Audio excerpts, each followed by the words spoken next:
تعالوا اطلعي فوق، يلا على الكرسي، اطلعي فوق، خدي اطلعي فوق على الكرسي، شاطرة، اقعدي بس.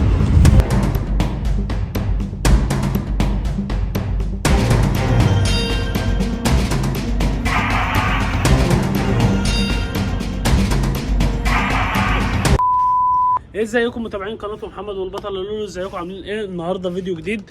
طبعا انتوا عارفين ان احنا ما بنصورش بقالنا فتره كبيره، بس اعتذر لكم والله غصب عني، بس انا كنت مسافر والحمد لله احنا رجعنا وهنعمل اقوى فيديوهات واحسن تحديات بين لولو ودهب، وان شاء الله في جراوي خلال الاسبوع الجاي هتبقى بتجهز، واللي عاوز اي حاجه عنيه ليه، اي حد محتاج اي جراوي يخش يكلمني وانا تحت امره.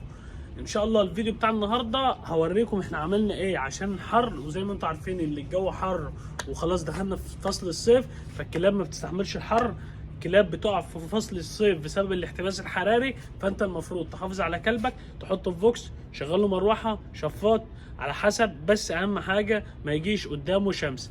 هوريكم انا عملت حاجه بسيطه جدا مش هتكلفك حاجه كتيره، بس لو انت عندك كلب فانت المفروض تهتم بيه، ولازم تحافظ عليه في فصل الصيف بالذات، وفي الشتاء برضه لازم تحافظ عليه عشان الكلاب بتسقع والكلاب بتحتر زي ما انتم عارفين كلكم. الحمد لله احنا عملنا ايه؟ عملنا تعريشه كده، يعني عملنا حاجه تشيل الشمس عن لولو ودهب لغايه ما بعمل البوكس التاني، لسه ما خلصتوش، بس اهم حاجه ما يجيش عليهم الشمس، لسه هشغل قدامهم مروحه، لسه هنعمل شفاط، لسه هنعمل حاجات كتير جدا، وكل ده بفيديوهات انتوا هتشوفوها كلكم. بس تعالوا اوريكم انا عملت ايه النهارده او عملت ايه امبارح، تمام؟ بس انا ما صورتش عشان انا كنت لوحدي، ما عرفتش اصور اللي انا عملته، فهوريكم القصه بسيطه جدا، لو انت قاعد في البيت هتعرف تعملها من غير اي تكلفه ومن غير اي حاجه. هو اللي هتجيبه بس الستاير والخشب، التكلفه بسيطه جدا مش غاليه، وان شاء الله تستفاد من الفيديو ده عشان تحافظ على كلبك في فصل الصيف. معلش الواحد مختلف، معلش الواحد بس ايه، بين فصل الشتاء والصيف هما الاتنين اوحش من بعض طبعا، بس الحمد لله الكلاب ما بتستحملش السقعه، الكلاب ما بتستحملش الحر، فانت تحافظ بقدر الامكان. تعالوا اوريكم لولو ودهب عاملين ازاي في الحر ده، وتعالوا اتفرجوا عليهم احنا عملنا لهم ايه وقاعدين تحته دلوقتي. طبعا كلنا شايفين دهب اهي قاعده حر، يعني دهب اصلا متعوده اللي هي ما بتقعدش خالص، ولا يعني هي ما بتبطلش تعمل مجهود، بس الحر جاي عليها للاسف.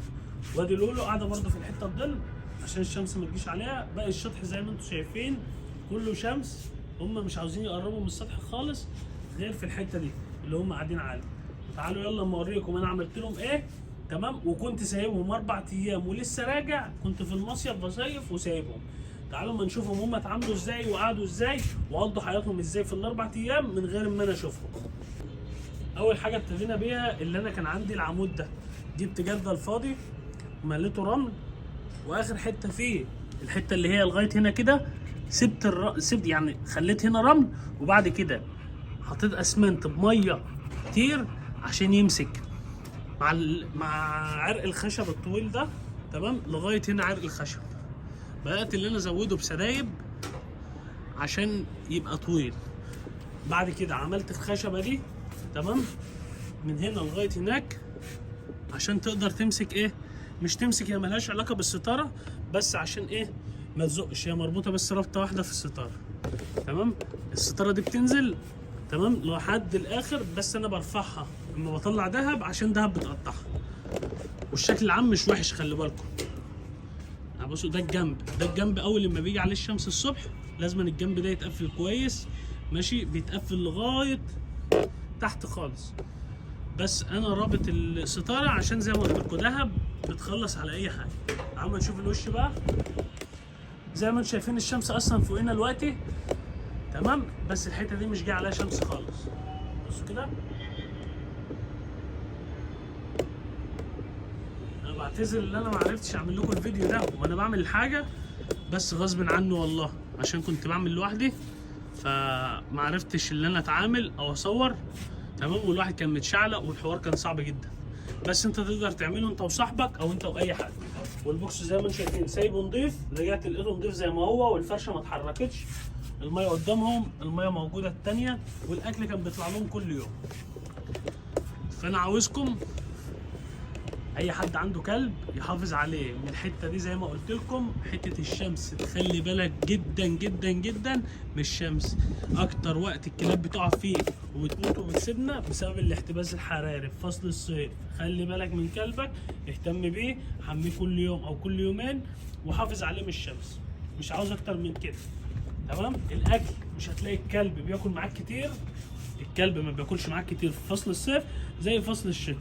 فانت المفروض تحافظ على كلبك وتهتم بيه في فصل الصيف زي ما قلت لك. خلي بالك، مش عاوزين اللي انت تزعل على كلبك لا قدر الله او يحصل له اي حاجه او يسيبك ويموت وانت تبقى السبب وتشال الذنب. فانت حافظ على كلبك ماشي. مالكش بركه غير كلبك.